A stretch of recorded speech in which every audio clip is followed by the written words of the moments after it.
Hi, I'm Bill O'Reilly. Thanks for watching us tonight. Some stunning new developments in the Travon Martin case, and that is the subject of this evening's Talking Points memo.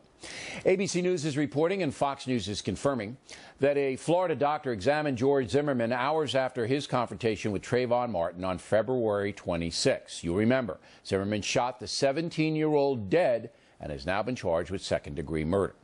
According to the doctor, George Zimmerman suffered a closed fracture of his nose, a pair of black eyes, 2 lacerations to the back of his head, and a minor back injury. Also, Zimmerman had bruising to his upper lip and cheek. Obviously, all of that points to a physical confrontation between him and Travon Martin. After the initial story broke, pundits went wild. Remember that. And you also may remember that I called for restraint when analyzing the case. I asked the commentators who were convicting George Zimmerman on television to stop. Here's an example of how crazy things were. He was executed for WWB in a GC, walking while black in a gated community. Travon was hunted down like a rabid dog. He was shot in the street. He was racially profiled. Obviously, those very intense and inflammatory statements are now being challenged by the evidence. The doctor who examined Zimmerman will be a key witness in the upcoming trial. Now, once again, I do not want to try this case on television, but because it has become a national controversy loaded with racial implications, the doctor's report is major news.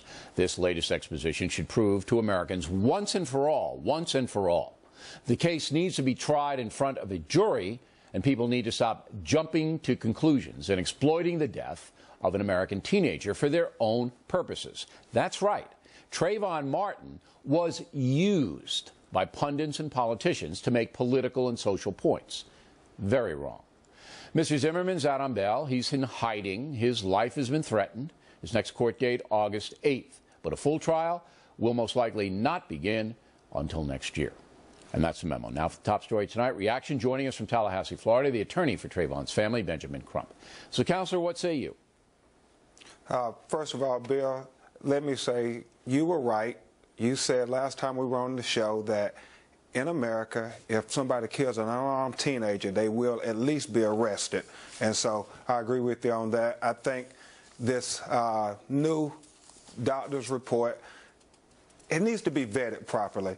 I think you're absolutely right when you say it should be tried in the court of law and all the evidence should be vetted completely. With this report, the thing that is real suspicious is if he was so hurt, why didn't the ER personnel take him to the hospital that night? That's the questions that the family of Travon Martin has.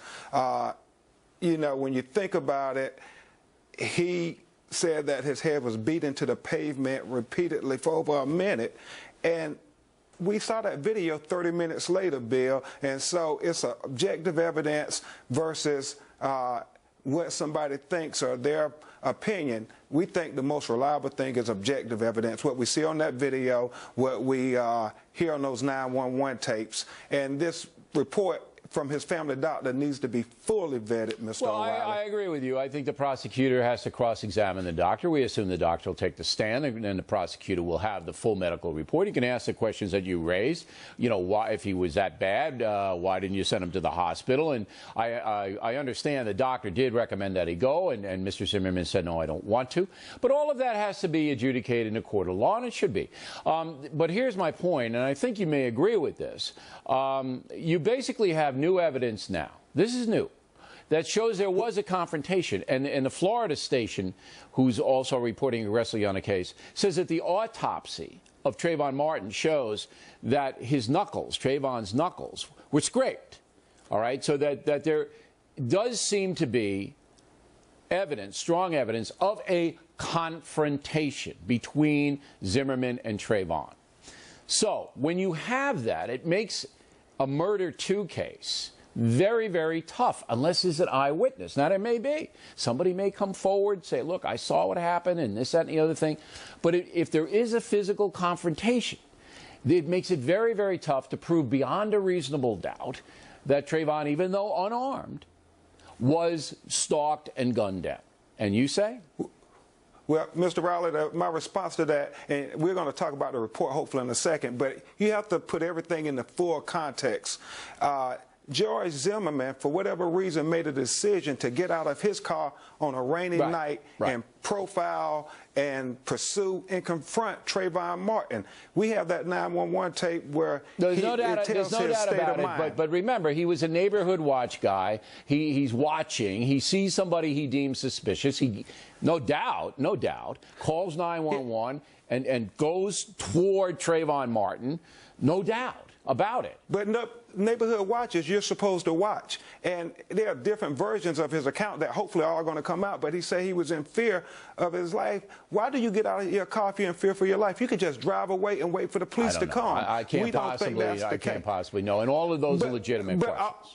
Yeah, and all I'm saying, if he would have stood down, none of this would have happened. There would be no need for him to stand his ground or anything like that. If he had pulled out of there, Travon would be alive today, and absolutely. But it's further complicated by this Florida law that says, you know, if you fear bodily injury, you can use your weapon. But let's even move it further than that. How's the family doing? This new stuff basically has got to be upsetting to them. This doctor's report has got to be upsetting to Travon's family. Well, not so much, Bill. They've tried to take everything in, and they've wanted what you've wanted all along, just a fair trial. They always said they want George Zimmerman to get a fair trial, but they believe when all the evidence comes out, they want the person responsible for killing their son, if justice so required, to be held accountable, and that's all they ask for. Is the prosecution in touch with you? Does the prosecution keep you informed on what they're doing and all of that? Do you know what they're doing?